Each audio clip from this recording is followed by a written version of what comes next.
हमारी स्ट्रेटजी यही है कि बजट सत्र के माध्यम से इस राज्य को एक ऐसा बजट मिले जिसकी राज्य कल्पना कर रहा है, जो हमारे जो वीर शहीद हैं उनके सपनों को साकार होता हुआ देख सके इस राज्य को। उस दिशा में इस राज्य का बजट पारित होना चाहिए। जयराम जी, जेपीएससी अध्यक्ष पद अब तक खाली है, अब तक क्यों नहीं सरकार को मिल पा रहा है? देखिए, इसके पीछे कोई कारण होगा, जो कोई विशेष कारण होगा। आशा करते हैं कि सदन जब चलेगा तो जेपीएससी अध्यक्ष की भरपाई की मांग उठेगी सदन में। लेकिन जो युवा वो कह रहे हैं कि जयराम जी अभी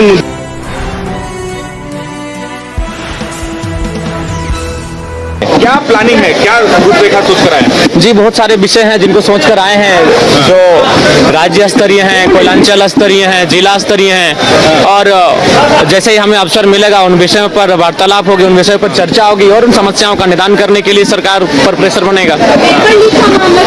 देखिए करिश्मा जी, पेपर लीक का मामला बिल्कुल जघन्य अपराध है। जिन लोगों ने भी इस कृत्य को अंजाम दिया है, सरकार उन पर गंभीर होकर कार्रवाई करे, क्योंकि अगर ऐसा नहीं होता है तो जो आम व्यक्ति है उनका इस जो व्यवस्था है, जो सिस्टम है, उस पर विश्वास टूटेगा और वो ये मान के चलेंगे कि एक आम व्यक्ति का जीवन की सुरक्षा किसी के का उसकी दायित्व किन्हीं का नहीं, उनकी जिम्मेदारी किन्हीं की नहीं है। जयराम जी, आप कितने गंभीर हैं इन मुद्दों को लेकर के? जी बिल्कुल, क्या स्टैंड है, क्या गंभीर मुद्दे हैं, क्योंकि जो पढ़ने वाले स्कूल कॉलेज के छात्र हैं, उस राज्य की भविष्य, इस देश की भविष्य है, और उनके भविष्य के साथ अगर खिलवाड़ होगा तो निसंदेह ये गंभीर मुद्दे हैं। इन पर गंभीर चर्चाएं होनी चाहिए और उसका निष्पादन होता है। देश की नियुक्ति अभी तक नहीं हो पाई है।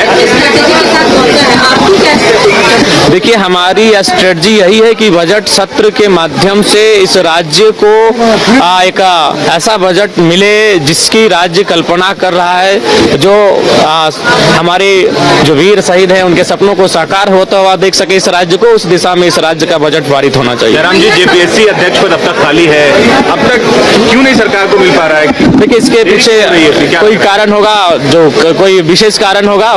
आशा करते हैं कि सदन जब चलेगा तो जेपीएससी अध्यक्ष की भरपाई की मांग उठेगी सदन में। लेकिन जो युवा वो कह रहे हैं कि जयराम जी अभी मुद्दों पर बहुत सुस्त हो गए हैं। देखिए, सुस्त का सवाल नहीं, हमारा अगर धनबाद पड़ता है, आंदोलन रांची में होता है, इसीलिए देखिए आंदोलन में जब भी हुआ है तो रांची को हम लोग अपने रांची के साथियों के हवाले छोड़ेंगे, यहाँ के आंदोलन को देखभाल करेंगे, उपस्थिति देंगे और उनको उनका सहयोग करेंगे। भैया सम्मान योजना की देखिए, आप बिल्कुल, और शायद सुनने में आया कि बैंक का भी हस्तांतरण किया गया है, किसी दूसरे बैंक में इसे शिफ्ट किया गया है। उसके भी बहुत सारे कुछ ना कुछ कह सकते हैं, कुछ ऐसी घटनाएं विषय हैं, तो उनका कहीं ना कहीं मैंने पहले भी कहा था कि ये योजनाएं लंबे समय तक नहीं चलेंगी और फलस्वरूप वो होता हुआ दिख रहा है। मैंने पहले भी इसका सजेशन दिया था। जयराम जी, फिर एक बार आप चर्चा में आ गए हैं। पिछला जब आप विशेष सत्र चल रहा था तो आपने मंच कहा था कि मैं टीए नहीं लूंगा। मैंने ये कहा था, बिल्कुल आप कंट्रोवर्सी में आ गए हैं। नहीं, कंट्रोवर्सी तो क्या जवाब आलोचकों के लिए आप टीए के लिए स्कॉर्पियो नहीं, हम फिर कह रहे हैं हम नहीं। पहले मेरी बात सुनिए। हाँ, बोलिए, बिल्कुल बोलिए। उस दिन भर मैया सम्मान योजना पे चर्चा हुआ था। जी जी। उसके बाद मैंने कहा कि आप लोग 2500 रुपए का इतना महिमा मंडन कर रहे हैं और आप लोग 2 लाख की सैलरी ले रहे हैं, लाख रुपए का टीए ले रहे हैं और आप 2500 रुपया दे के महिमा मंडन कर रहे हैं, तो आप एक काम कीजिए, आप भी अपना जो जीवन है उसे सरल बनाइए आम जनता की तरह। तो मैंने ये कहा था, आज भी हम रिपीट कर रहे हैं इस बात को। जिस दिन इस पर पहल होगी उस पर पहला हस्ताक्षर जयराम महतो होगा। जिस दिन ये पहल होगी कि एक विधायक की सैलरी 3rd 4th ग्रेड के जो कर्मचारी हैं उनके समान होगी, 40,000, 50,000, 60,000, पहला हस्ताक्षर मेरा होगा। जिस दिन ये पहल होगी उसमें पहला समर्थन ही मेरा रहेगा। आप खाली पैर आए हैं, मैं देख रही हूँ आप खाली पैर आए हैं। हाँ, वचन है तो वचन को निभाना पड़ेगा, वचन है। ठीक है। गाड़ी खरीदने पर सवाल उठाया जा रहा है। देखिए, मैंने फिर कहा मैं आवास भी लेने जा रहा हूँ, लेकिन मेरा तर्क जान लीजिए, मैं आवास भी लूंगा, क्योंकि मैं किसी वीआईपी के भरोसे अपना सुख सुविधा क्यों छोड़ूंगा।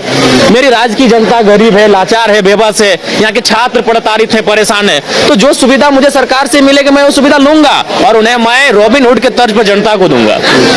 बिल्कुल, मैं आवास की भी सुविधा लूंगा। नहीं, हम नहीं लेते, लेकिन उस सुविधा का अगर हम आवास नहीं लेते, वो आवास कोई ना कोई सरकार का आदमी रख लेगा, कोई वीआईपी पर्सन रख लेगा। देखिए, मंत्री लोग 2 जगह का रखे हैं, पुराना आवास भी रखे हैं और नया आवास भी रखे हैं। जो विधायक हार के गए वो आवास नहीं छोड़ रहे हैं। तो मेरा कहना है कि जो आवास मुझे अलॉटमेंट होगा वो किसी वीआईपी पर्सन क्यों होगा, इसलिए मैं वो आवास लूंगा। बिल्कुल आज मीडिया के सामने कह रहा हूं, और वो मैं अपने क्षेत्र से आने वाले 10-15 विद्यार्थियों को अलॉटमेंट कर दूंगा। वो रहेंगे, पढ़ाई करेंगे वहां से। नहीं, मुकर नहीं रहे, ये मुकरना नहीं कहते हैं। आपने बड़ी बात कही कि आप विद्यार्थियों को हाँ, allot बिल्कुल करते हैं। बिल्कुल अलॉट अमल करेंगे इस पर? करेंगे, बिल्कुल अमल करेंगे। मैं मुकर नहीं रहा हूं, मैं कह रहा हूं कि अभी देख रहे हैं मंत्री लोग 2-2 आवास लेके बैठा है भैया। कहीं उनको कोई कमी है, उनको कोई कमी है, इतनी सुख सुविधा है। तो मैं अगर आवास ना लूं तो किसी के हिस्से में चला जाएगा और किसी राजा के हिस्से में जाएगा, जबकि हमारी जनता गरीब है। तो मैं लेकर स्टूडेंट के बीच लेके जाऊंगा। आप आए तो इंटरव्यू लेने मेरे आवास में आ जाए। धन्यवाद।